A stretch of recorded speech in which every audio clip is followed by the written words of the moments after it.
paradise won't change your mind. Can't shape the lights. I'll take the chance and roll the dice. Okay, let's try again. Let's see if he gives his speech again. Does he?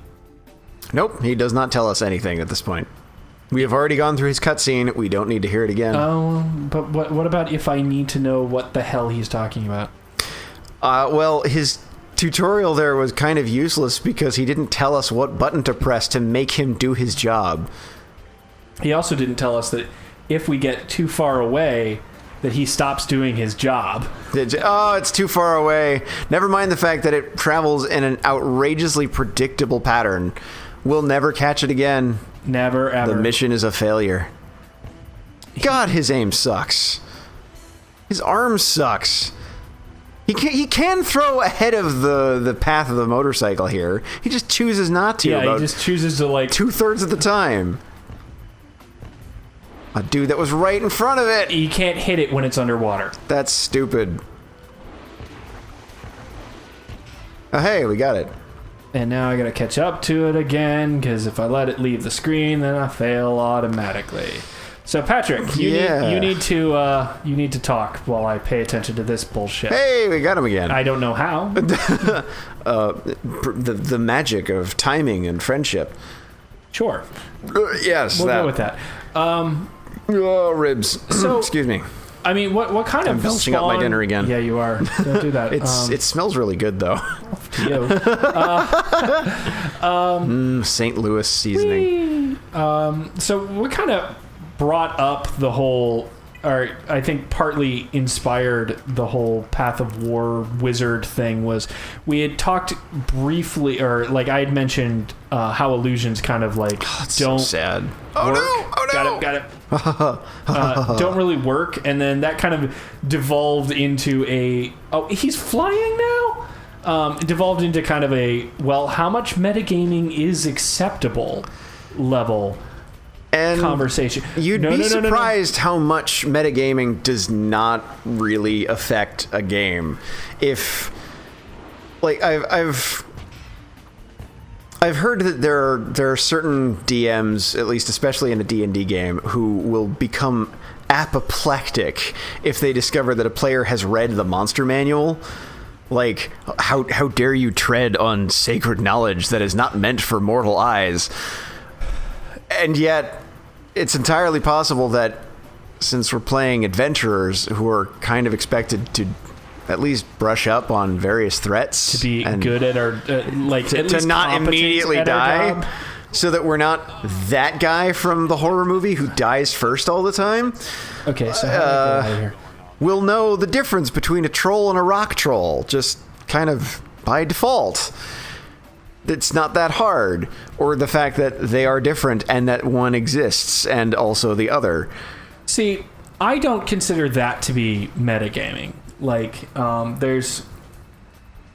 because you're right, the adventurer should totally know the difference between a couple different monsters, which was part of our thing where I was like, yeah, knowledge skills don't work how they should. Well, they're absurdly boring the way that I've seen them run previously, is roll the dice to see if you remember something so that we can get on with the goddamn story. As opposed to they work kind of better when you wow, that was a really long trip.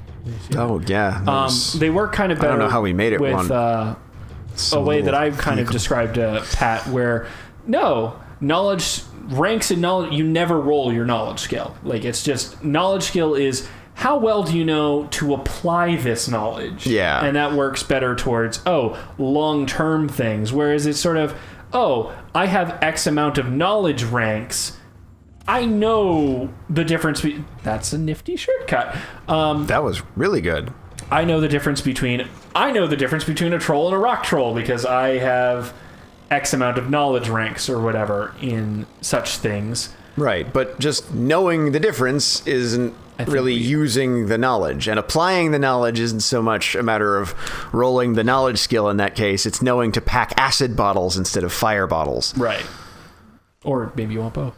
Well, that's fair. But dissolve his corpse and then make a campfire with alchemist fire. A player kind of know, because it's fairly common knowledge that, oh yeah, trolls, fire, use it. But Yes. that would be, some GMs would consider that metagaming. Yeah, I mean, What the heck? How dare you ever have read tvtropes.org before? You can't not...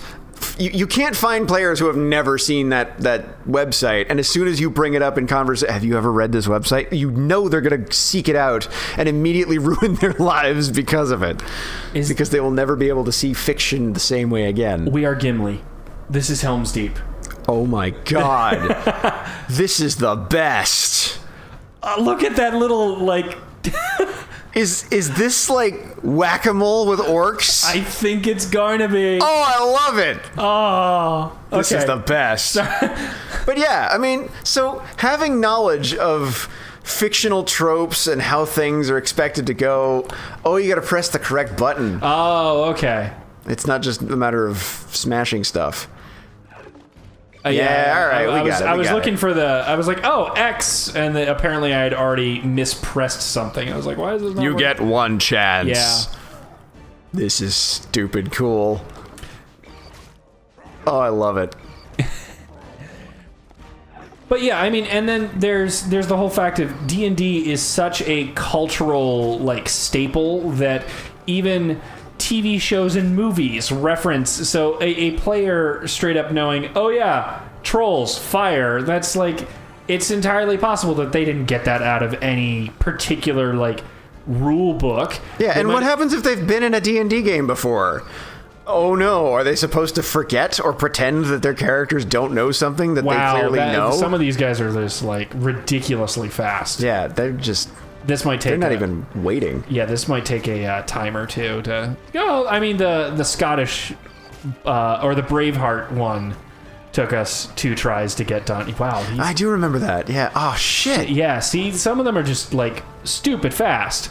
It looks like there's. Yeah, I think we're in stage 3 of it. Ah shit. Yeah, we're gonna have to do it over again. Helm's Deep. No, it's been overrun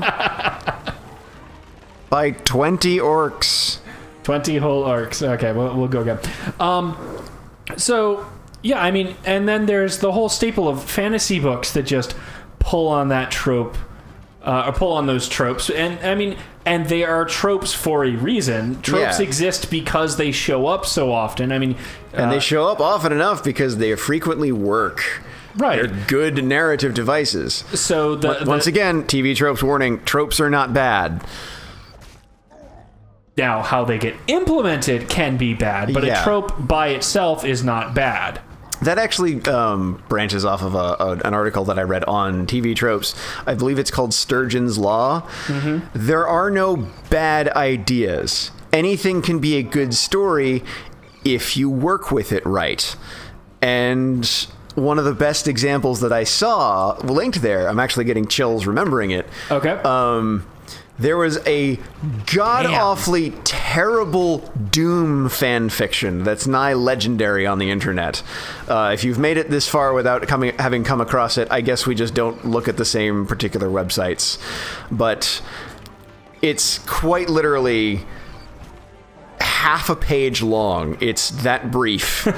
And it's about the space marine named John, whose uncle or grandpa tells him that there are demons in space and they're awful people, and John's dad begs him not to join the Space Marines, but he goes anyway, and he finds a bunch of demons. Now, are they Space Marines or Space Marines? No, they're just regular Space Marines. Okay. And he goes into space and tries to fight the demons, but then the demons find John and they say, "But John, you are the demons." And then John was a zombie. I'm quite literally quoting the end of the story there. Wow, that's... This is really hard. It is, mostly because of the ones that just sprint up the ladder. So, I think there's a lot. But are they following a pattern, though? Not that I can really them? tell. But it looks like you can press the button. At that time, it looked like you could press the button on the way over to them if it's lit up and you're on the way. I think you just have to press the buttons that are lit. No, because you have to be in the right location. Like, here, I'll let this... Yeah, see? Ah, that sucks. Well, either way. But then somebody took that story, and the basic premise is there's a reason not to go into space, and this character, his biggest dream is to join the Space Marines and police space. It's so cool, but there's a dire warning, there's a prophecy, and then there's a subverted expectation of, I'm here to protect space, but I end up becoming the thing that I fear the most, and that's when you are the zombie. And just they fleshed it out and made it a really entrancing concept, and it was the exact same story, the exact same ridiculous premise, but it was just executed well, and it was so cool.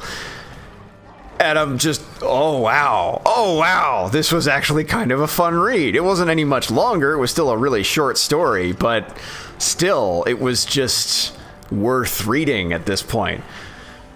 I think that's what Sturgeon's Law. I could be misremembering that. I think Sturgeon's Law might more readily say 90% of everything is crap, which is kind of a less useful way of saying what I said before.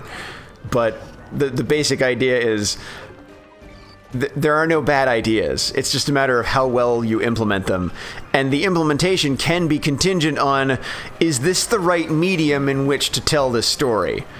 Because not every movie can be I'm gonna exit that a comic book. Not every comic book can be a movie. Not every book can be adapted into a movie in the exact same form which it appears in one other medium. Or maybe the idea you have is best suited for a movie and you're trying to write a novel. Maybe you should be writing a screenplay instead. You might make more money by doing it that way. Maybe. Who knows? I mean, because there's plenty of stories that work just fine for comic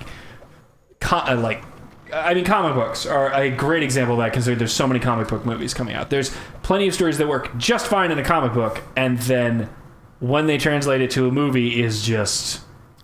Well, you have to change too much stuff, or it just doesn't work. Well, that's another thing, is, yes, a movie is a separate medium on its own, and if you don't adapt with a film's realities in mind, then it's going to be weird. On the other hand, there are certain aspects of filmmaking that are just filmmaking. It's just a matter of, well... That's gonna crush me. Is it? Maybe? Well... Maybe not? Oh, no, it is an elevator. Okay, it's the door. I think I misspoke earlier. There are certain aspects of filmmaking that aren't required for all films. Sure, they're right. Good when used properly, but like any technique, like in martial arts, you're not going to rely on high blocks all the time, because what if somebody punches you in the groin? Protecting your head is not... It's the wrong head we're talking about. What? You know what I mean. That doesn't work? No. Oh. Is this why you don't train anymore? Maybe. I'm kidding. Anyway, so yeah, studio meddling is really like the contest of egos, insofar as some exec is all like, well, we can't have a movie with this and this element in it because it's too ridiculous. Never mind the fact that there are a whole bunch of schlock films out there that have even more ridiculous premises than even some of the most ridiculous comic books you could ever imagine. It's just, no, movies are done this way, and so we have to make this an element in this film. I don't care what we're adapting. And this happens in adaptations all the time, and that's usually what happens to bad adaptations, is changes for the sake of, it's a movie, we have to do this because it's a movie, not because the story requires it. And that's usually where we get bad comic book movies from, is, well, it's a movie, we got to do it this way. Or it's just so goddamn campy that it's a comic book. Why the hell would we take this seriously? And they don't even bother to respect the story that they're trying to tell. Right. In which case, as an audience member, why the hell should I care about this movie that you've expected me to pay for? This is $11. Why? Reasons. I mean, it comes down to, no matter what it is, you still have to have a point. Yes. To it, or you have to have a point, and you still have to have good storytelling. I don't care how many special effects you throw at me, if you don't have a story that's at least like I can follow it, Yeah. and it's entertaining, then I don't care how much spectacle you throw at me.